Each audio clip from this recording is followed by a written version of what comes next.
Hey there, and welcome to this episode of Joy Sightings, number 45. Today again I'll read 3 parables by Safed the Sage, and they are Parable of the Shore Dinner, Heaven and the Steamboat, and Hollyhocks I Transplanted. In Parable of the Shore Dinner, Safed and Keturah imagine themselves to be in summer weather when in fact they are experiencing winter-like conditions. Also, the yellow gal is mentioned, who was mentioned in edition number 43, I believe, of Joy Sightings. Parable of the Shore Dinner.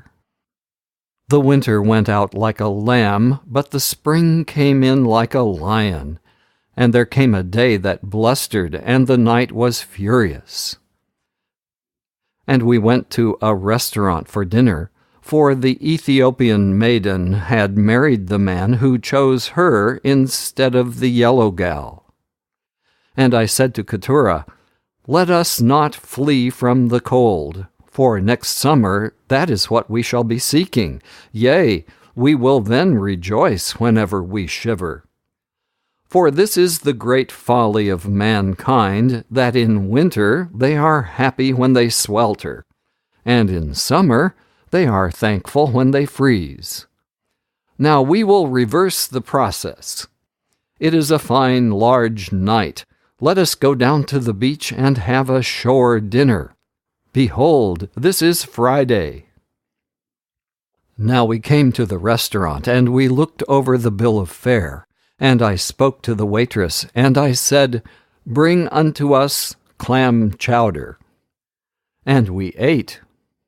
And as we ate, we said, "This is the real thing. Behold how the sunlight doth play across the waters of Narragansett Bay." And I said unto the waitress, "Bring unto us planked whitefish." And she brought in a whitefish on a plank with mashed potatoes all around it, ringwise. And as we ate it, I said, "Beautiful is the island of Mackinac. Here blow the winds from 3 lakes, and tonight I feel no oppressive heat. How lovely it is to escape hither and have a good cool time." And I said unto the waitress, "Bring unto us now 2 plates of ice cream." And I said, "How cool it is beside the little lake where we go in summer, and how good is the sound of the maul as our sons pound the ice. Yea, and how delicious is the cream when it's frozen." And I said unto the waitress, "Bring unto us 2 small cups of coffee." And I said, "I will drink it without sugar or cream, for these cost extra in Venice." And now imagining himself there, yea, and here at the Lido, after a dip in the waters of the Adriatic, how lovely it is to sit on the great wide veranda and drink a thimbleful of good black coffee that picketh one up after a plunge. Still speaking imaginatively. And as we walked home, I said, "That is a great old breeze that is sweeping in from the ocean across the Isles of Shoals where now we are." And so we came to our house, and Keturah said, "Where do we go from here?" And I said, "We go to the best place of all. For the night without is black and stormy, and I have no committee meeting, and the telephone wire is broken. Where is that interesting book which thou didst begin to read aloud to me last summer, when I lay on the pine needles with my head in thy lap?" And she read to me, and I said, "This has been a fine summer evening." And Keturah said so too. Heaven and the Steamboat. We sought rest, I and Keturah, and we went south to meet the spring and bring it back with us. And we eschewed railroads, but sailed upon a steamboat. For this is a country of majestic rivers, and few there be that know it. And the purser of the steamboat spake unto me, saying, Behold, here are 64 staterooms. Take thou thy choice. And he gave unto us 2 staterooms in the most desirable part of the ship, and the rooms opened together so that we had each of us a lower berth. And I slept at night in the lower berth, and by day I lay in the upper berth when I desired, and did read. And at other times we sat on deck, I and Keturah, and beheld a wondrous moving picture show. And there were only 2 other first-class passengers, and they were good people. And the steward said, Behold, I have a rattling good cook, yea, and a pastry cook also, and we must keep them busy. Whatsoever thine heart desireth, that they will cook. And the bathroom man said, When thou desireth to bathe, behold, the tub shall be clean, and there will be no lack of hot water or of towels. And the barber and the porter and the boot-black spake in like manner. And Aunt Ellen, who keepeth the linen, and who was born a slave, and hath been on the river 40 years, she also gave us everything in sight. And the captain took me unto his cabin, and showed me many things about the steamboat. And I and Keturah, we owned the boat, and the shore, and the sky. Now at this same time certain of our friends were fleeing from the cold winds of early spring, and were paying high prices in popular southern hotels, where the limit in prices is the sky, and they traveled by rail, where the throng was so great that it was difficult to get a lower berth. And I spake unto Keturah, and said, This world has few people as sensible as thee and me.